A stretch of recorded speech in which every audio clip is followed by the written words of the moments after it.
Halo, assalamualaikum sobat Fuma semua. Gimana nih puasanya? Masih lancar-lancar aja kan guys? Hehehe. Oke, masih 12 hari. Semangat ya, masih ada 28 hari ke depan. Tetap semangat. Semoga teman-teman puasanya lancar terus ya. Nah, pada kesempatan kali ini Fuma Entertainment akan menyajikan segmen baru lagi nih guys, yaitu segmen bisnis sukses ala Rasulullah ya. Nah, sebelum lanjut, jangan lupa subscribe dulu ya teman-teman, sobat semua sehingga kita bisa lebih bersemangat lagi memberikan konten-konten positif dan mengedukasi teman-teman sobat Fuma semua. Nah, ngomong-ngomong masalah bisnis, mengapa sih persentase pembisnis sukses di Indonesia sangat kecil? Apakah sebenarnya memang sulit untuk meraih kesuksesan di bidang bisnis, atau memang kita kurangnya referensi nih teman-teman, terutama bagi kaum muda dan generasi Z dalam menjalankan bisnisnya? Nah, untuk itu perlu bagi teman-teman untuk generasi muda dan Gen Z ya, teladan Nabi Muhammad SAW, sang entrepreneur ulung. Michael Hart menempatkan Nabi Muhammad SAW sebagai tokoh nomor satu nih teman-teman dalam bukunya 100 tokoh paling berpengaruh di dunia. Padahal sebagai orang non-muslim sebenarnya bisa saja Hart menempatkan tokoh agama lain untuk menduduki posisi tersebut. Namun secara objektif dia mengakui ada sesuatu yang mempesona dalam perjalanan hidup Nabi Muhammad SAW sehingga beliau dianggap layak menjadi yang pertama. Terutama karena pengaruh ajarannya menyebar luas ke seluruh penjuru dunia dalam waktu singkat. Rasulullah SAW selama 23 tahun menyebarkan ajaran-ajaran Islam ke berbagai belahan dunia, tak membuat umat beliau hanya sibuk sholat dan puasa saja ya teman-teman. Sebagai ajaran yang penuh rahmat dan dari Allah Subhanahu wa Ta'ala, Islam melalui dakwah Rasulullah SAW juga mengatur tata nilai dalam bisnis. Bukan hanya dalam tataran teori ya, namun juga dalam tataran praktik. Mengingat Rasulullah SAW adalah seorang pedagang ya. Rasulullah mengajarkan umat Islam agar mampu berdikari dengan menjadi muslim yang qadirun alal kasbi, yaitu memenuhi kebutuhan finansialnya sendiri. Allah Subhanahu wa Ta'ala sangat mencintai orang yang bekerja keras, seperti pernah disabdakan oleh Rasulullah SAW dalam sebuah hadis, barang siapa pada malam hari merasakan kelelahan dari upaya keterampilan kedua tangannya pada siang hari, maka pada malam itu ia diampuni Allah Subhanahu wa Ta'ala. Hadis riwayat Ahmad. Demikian cinta Allah kepada hambanya yang bekerja keras, hingga orang yang bekerja kemudian diberi beberapa keutamaan sebagai berikut ya. 1. Memelihara izah sebagai seorang muslim. Dari Muhammad bin Asim dia berkata, telah sampai berita kepadaku bahwa Umar bin Khattab radhiyallahu an, jika ia melihat pemuda yang membuatnya kagum, maka ia akan menanyakan perihal anak itu. Apakah anak itu memilih pekerjaan? Jika dikatakan tidak, maka ia akan berkata, telah jatuh derajat anak muda itu di mataku. Umar bin Khattab radhiyallahu an memang dikenal sebagai seorang sahabat yang tegas dan keras. Dia paling tak suka melihat orang yang berpangku tangan ya, tidak mau bekerja, mencari karunia-Nya ya, dan hanya menunggu orang mengasihani. Memiliki pekerjaan apapun jenisnya akan memelihara izah sebagai seorang muslim. Seorang muslim yang tidak bekerja otomatis derajatnya akan jatuh ya guys. Meski dia seorang yang salah dan rajin dalam beribadah ya. Pada saat kaum muslimin hijrah dari Mekah ke Madinah, Rasulullah SAW mempersaudarakan kaum muhajirin dan ansor. Di antara dua orang yang dipersaudarakan itu adalah Sa'ad bin Ar-Rabi'ah Al-Ansori dengan Abdurrahman bin Auf. Sa'ad berkata kepada Abdurrahman, aku adalah orang Ansor paling kaya. Aku akan membagi hartaku menjadi 2 bagian, untukku dan untukmu. Abdurrahman lantas berkata kepadanya, semoga Allah memberkati keluargamu dan hartamu. Aku hanya meminta ditunjukkan di mana letak pasar kalian. Saat menunjukkan pasar kepada Abdurrahman, ia pun kemudian berdagang, bekerja, dan menikah akhirnya. Sebagaimana yang kita kenal, Abdurrahman menjadi orang kaya di Madinah. Demikian keutamaan sikap para sahabat. Sebenarnya Abdurrahman bisa saja menerima tawaran dari Sa'ad, namun beliau tidak melakukannya. Alih-alih memanfaatkan bantuan dari orang lain yang bak durian runtuh, beliau justru menunjukkan kemuliaannya dengan memilih untuk berusaha dan bekerja sendiri. Beliau tak ingin menjadi beban bagi saudaranya dan bisa mandiri dengan tangannya sendiri. Kemudian yang kedua, memelihara kemuliaan sebagai manusia.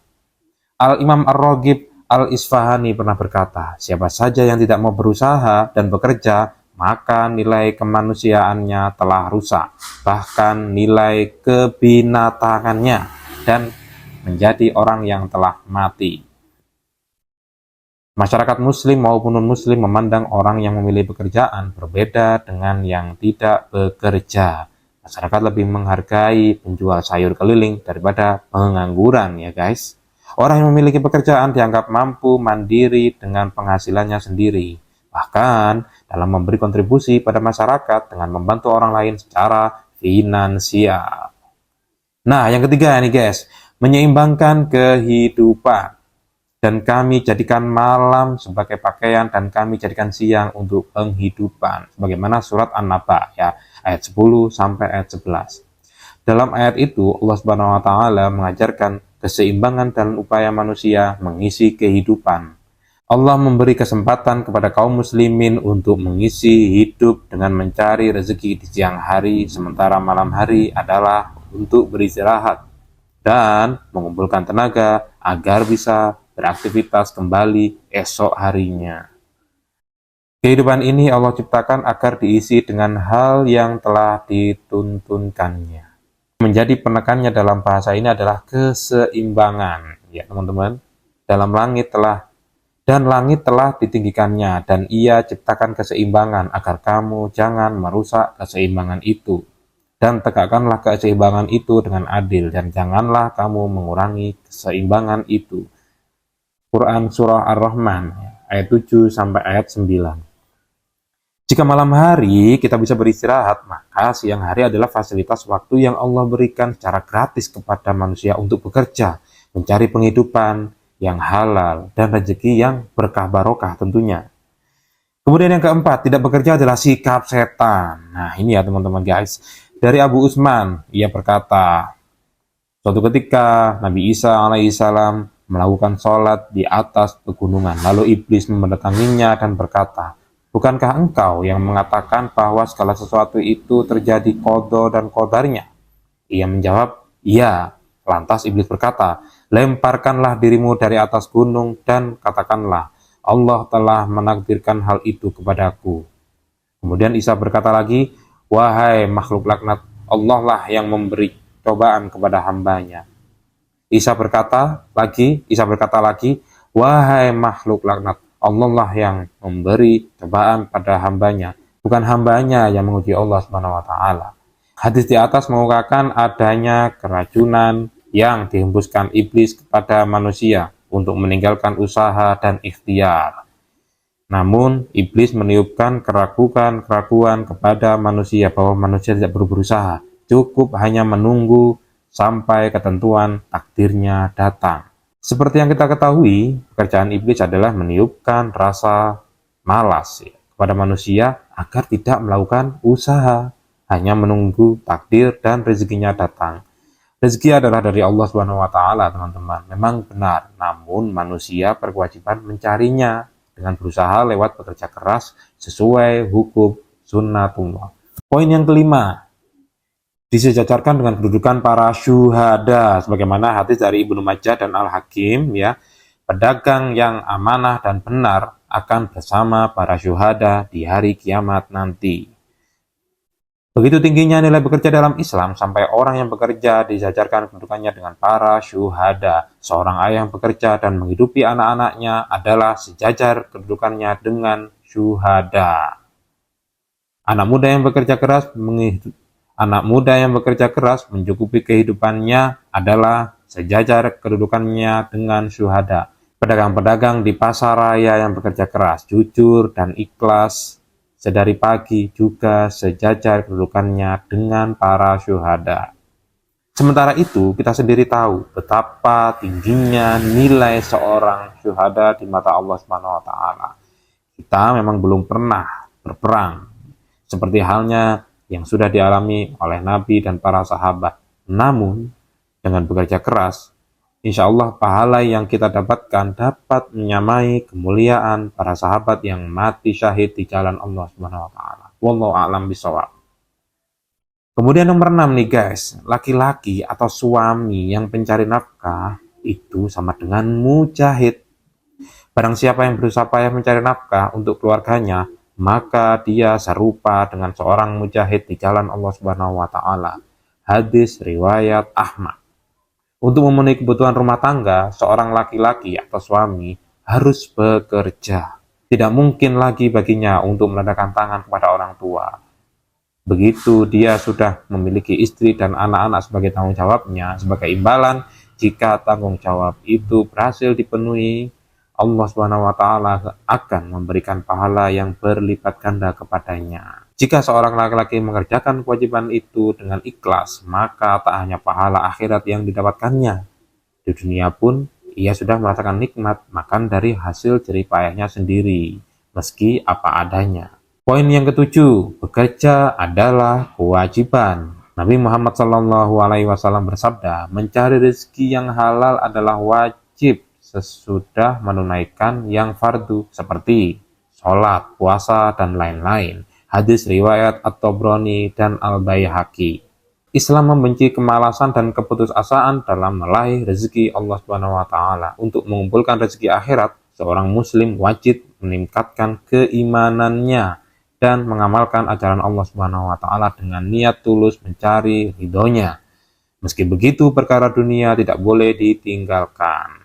Alasan mencari keberkahan akhirat tidak bisa menjadikan manusia meninggalkan kewajiban-kewajiban dunianya.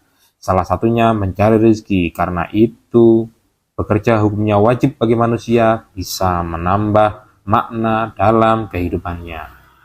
Poin yang terakhir nih guys, poin yang ke-8 yaitu memelihara keseimbangan antara dunia dan akhirat. Dan carilah apa-apa yang telah dianugerahkan Allah Subhanahu wa taala kepadamu, maksudnya kebahagiaan kampung akhirat, dan janganlah kamu melupakan bahagianmu dari kenikmatan dunia. Quran Surat Al-Qasas ayat 77. Bekerja juga mempunyai efek menyeimbangkan kehidupan dunia akhirat. Artinya, dalam Islam kita dianjurkan untuk mencari kebahagiaan akhirat tanpa melupakan kebahagiaan dunia. Jika ini bisa tercapai, inilah yang disebut sebuah kebahagiaan yang sempurna. Oke, begitu saja teman-teman sobat Fuma semua, sedikit apa yang kita bisa paparkan dalam segmen baru kita ini, rahasia bisnis dan sukses ala Rasulullah SAW. Semoga teman-teman menginspirasi dan bisa dijadikan acuan bagi teman-teman untuk menjalankan bisnisnya. Oke, dan saya akhiri. Wassalamualaikum warahmatullahi wabarakatuh and bye-bye.